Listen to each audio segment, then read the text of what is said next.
ఇప్పుడు బయ్యర్కి ఇది చాలా బెస్ట్ టైం అని చెప్పి కొత్త ప్రభుత్వం ఏర్పడింది, కొంచెం కుదుట పడడానికి టైం పడుతుంది. సో ఇప్పుడు మార్కెట్లో రేట్లు పెరగకపోవచ్చు ఇప్పుడు ఇంత త్వరగా. సో బయ్యర్కి బాగుందని చెప్పారు. సో అలాగే ఇప్పుడు బయర్ తీసుకున్న తర్వాత రిజిస్ట్రేషన్ అనేది పెద్ద ప్రాసెస్ సార్. రిజిస్ట్రేషన్లో అండ్ ఇప్పుడు ధరణి పోర్టల్ వచ్చిన తర్వాత చాలా మంది చాలా ఇబ్బందులు ఎదుర్కొంటున్నారు. కొంతమందికి అది ఈజీగా అనిపిస్తుంది అని అంటున్నారు ఆన్లైన్ రిజిస్ట్రేషన్ అనేది. సో అండ్ ఈ ప్రభుత్వం వచ్చిన తర్వాత ధరణిని తీసేస్తారా ఉంచుతారా అని తెలీదు. ఆయన వాళ్ళు ఇచ్చిన గ్యారంటీల్లో అయితే ధరణిని తీసేసేయాలి లేకపోతే ప్రక్షాళన చేస్తామనేసి చెప్పారు. సో ధరణిని ఉంచడం బెటర్ అంటారా తీసేయడం బెటరా? ఫస్ట్ మీరు అన్న స్టేట్మెంట్ అది దానికి ఆన్సర్ చెప్తాను. పొలిటికల్ వాళ్ళు ఎలక్షన్ ముందు 100 చెప్తారండి, అన్నీ చేస్తారా? మన ప్రీవియస్ గవర్నమెంట్ కూడా 10 సంవత్సరాల ముందు చెప్పింది 111 జీవో ఎత్తేస్తానని, ఎత్తేసిందా? అవును. కానీ యాజ్ ఒక ఎక్స్పర్ట్గా ఒక రియల్ ఎస్టేట్ రంగంలో మీరు ఇంత ఎక్స్పర్ట్గా ఉన్నప్పుడు మీరు ఏమో కోరుకుంటారు? ధరణి ఉంటే బెటరా లేకపోతే బెటర్? ఇప్పుడు ఏదైనా సిస్టమ్ పెట్టినాడు, నాకు తెలిసి ఇవన్న రేవంత్ రెడ్డి గారు కూడా ఇప్పుడు ధరణిని తీసారండి. ఎందుకంటే ధరణి వల్ల కొన్ని బెనిఫిట్స్ ఉన్నాయి. ఏ సిస్టమ్ పెట్టినా కొన్ని ఇబ్బందులు అయితే ఉంటాయి. ఇప్పుడు మీరు ఎవరికైనా నేను రియల్ ఎస్టేట్ అప్పుడు పెళ్లితో పోలుస్తాను. రియల్ ఎస్టేట్లో ఏమవుతుందంటే ప్రాపర్టీ బయ్యర్ సెల్లర్ గురించి మాట్లాడతాం, పెళ్లిలో ఏమవుతుందంటే అమ్మాయి అబ్బాయి గురించి మాట్లాడతాం. ఫర్ ఎగ్జాంపుల్ ఇక్కడ రేటు మాట్లాడతాం, అక్కడ కట్నం మాట్లాడతాం, ఇక్కడ ఎమ్యూనిటీస్ మాట్లాడతాం, అక్కడ సారీ మాట్లాడతాం. అట్లా మీరు కంపేర్ చేసుకుంటే డిఫరెంట్గా ఉంటాయి, రెండు ఒకటే. సో ఇక్కడ తేడా ఏంటంటే అక్కడ ప్రాపర్టీస్ డీల్ చేస్తాం, ఇక్కడ పీపుల్ని డీల్ చేస్తాం. మిగతా ప్రాసెస్ అంతా same to same. Pawan Kalyan ఎవరో డైలాగ్ ఉంది.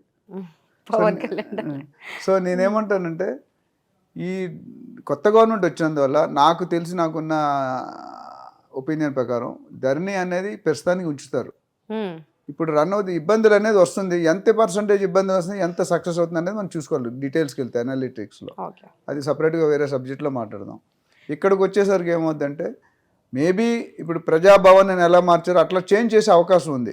కాకపోతే బేసిక్ కోర్ కాన్సెప్ట్ తీరు వాళ్ళని కొద్దిగా ఇంప్రూవ్ చేయొచ్చు. ఈ ధరణి అనేది ఇప్పుడు ఉన్నది, ఇప్పుడు ఏవైతే మీరు యాక్యురసీ లెవెల్స్ కొన్నట్లు లేవు, కొన్ని ప్రాపర్టీలు సరిగ్గా లేవు, చాలా మంది ఇండివిజువల్ ఓనర్స్ ప్రాపర్టీస్ని డిక్లేర్ చేయలేదు, ఐటీ ప్రాబ్లం వల్ల కానీ లేదా ట్యాక్స్ ప్రాబ్లం వల్ల.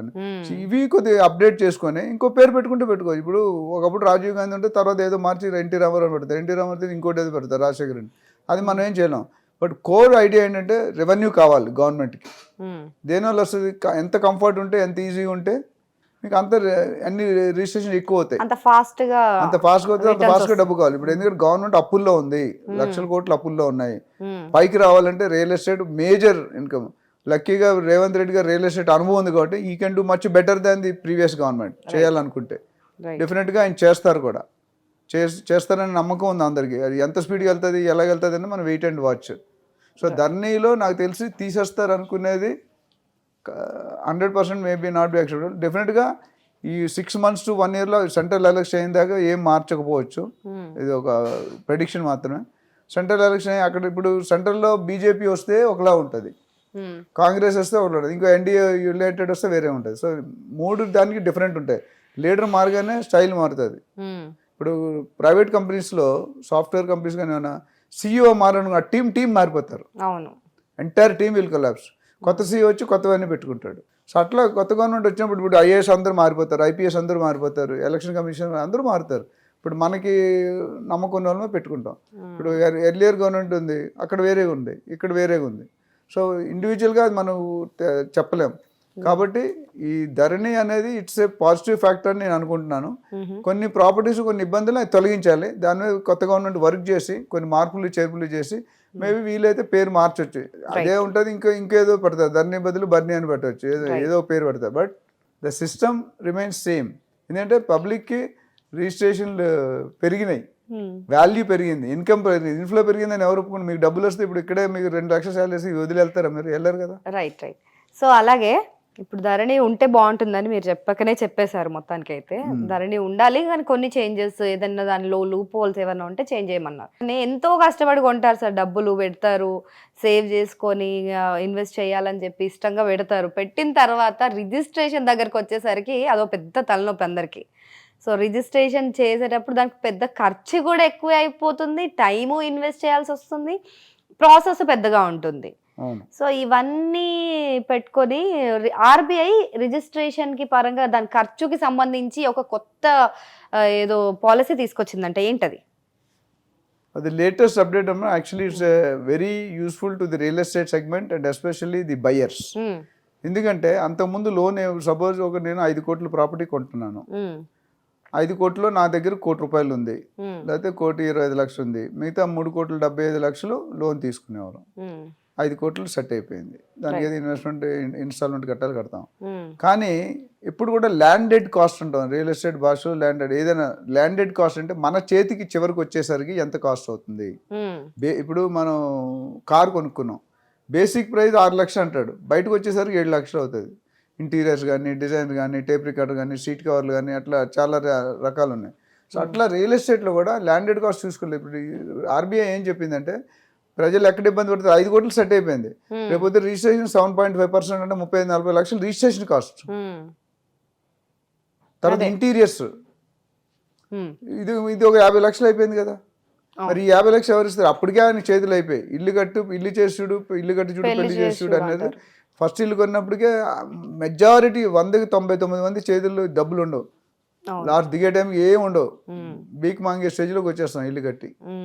పెళ్లి చేసి కూడా అంతే, మొత్తం అన్ని ఊర్చి చేసేస్తారు. ఎంత పెట్టినా సరిపోవు సార్ అసలు. సో అక్కడ ఆర్బీఐ ఏం చేశారంటే, నాకు తెలిసి బ్యాంకులు బయర్స్కి విసురుబాటు ఏమి ఇచ్చారంటే, even RBI is ready to, అంటే banks ready to give loan for the registration amount also. Already top up loan అని ఇంటీరియర్స్కి సపరేట్గా ఇస్తారు, రిపేరింగ్ కానీ అట్లా ఉంది. ఈ రిజిస్ట్రేషన్ అమౌంట్కి ఎప్పుడు వెళ్ళదు, అది సొంతంగా మనం ఫైనాన్స్ చేసుకోవాలి. ఇప్పుడు ఏం చేశారంటే దాన్ని కూడా లోన్ కాంపోనెంట్ తీసుకొచ్చి లోన్ ఇచ్చేటటువంటి పరిస్థితిని క్రియేట్ చేశారు. సో ఆ విసురుబాటు వల్ల బయ్యర్కి ఎంతో రిలీఫ్ ఉంటుంది. అండ్ రియల్ ఎస్టేట్ కొనడం ఇప్పుడు కొంతమంది 4-5 లక్షలు, ఇప్పుడు 30-40 లక్షలు ఒక ప్రాపర్టీ వచ్చేస్తుంది నార్మల్ మిడిల్ క్లాస్ పర్సన్కి. కానీ ఇక్కడ వీళ్ళకి రిజిస్ట్రేషన్ కాస్ట్ అవుతుంది. సో గవర్నమెంట్ ఆర్బీఐ వచ్చేసి ఇప్పుడు రిజిస్ట్రేషన్ కి కూడా లోన్ ఇవ్వడానికి సిద్ధంగా. RBI will direct the national other banks. RBI direct ఇవ్వకపోవచ్చు, అదర్ బ్యాంక్స్ డైరెక్షన్ ఇస్తారు వాళ్ళు కూడా. వీళ్ళు అంటే ఇంత లిమిట్ అని ఉందా సార్? అంటే ఇన్ని లక్షల తర్వాత దాటితేనే దానికి ఇస్తామేమో అని అట్లేం లేదండి. ఇప్పుడు ప్రాపర్టీ ఎలిజిబిలిటీ, బయ్యర్ ఎలిజిబిలిటీ చూస్తారండి.